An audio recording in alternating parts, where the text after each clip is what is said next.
দর্শক, নাটোরের আলাইপুর উপশহর মাঠে আলেম উলামাদের সঙ্গে মতবিনিময় সভায় কথা বলছেন বিএনপির কেন্দ্রীয় নেতা রুহুল কুদ্দুস তালুকদার দুলু। আমরা সরাসরি চলে যাচ্ছি সেখানে।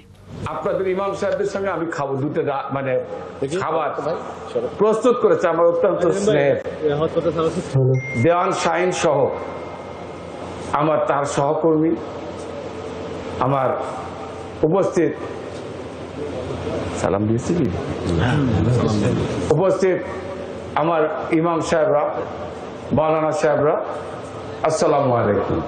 প্রিয় ভাই আমার, আমি আপনাদের সামনে কি বক্তব্য দেব?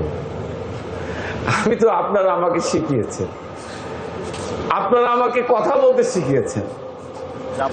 আমার এক মৌলানা ভাই মারা গিয়েছেন, মৌলানা আহমদুল্লাহ সাহেব খাজুরা, উনি আমার নাম রেখেছিলেন রুহুল কুদ্দুস। আমি তো কিছু বলি না, উনি বেঁচে থাকলে আজকে হতে কেটে থাকতেন।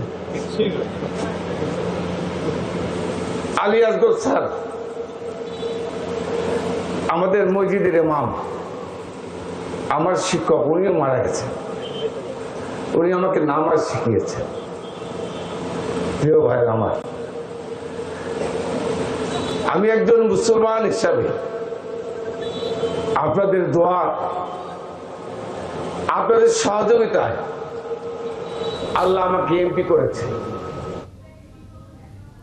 দর্শক, বিএনপি কেন্দ্রীয় নেতা রুহুল কুদ্দুস তালুকদার দুলু বক্তব্য রাখছিলেন নাটোরের আলাইপুর উপশহর মাঠে আলেম উলামাদের একটি মতবিনিময় সভায়।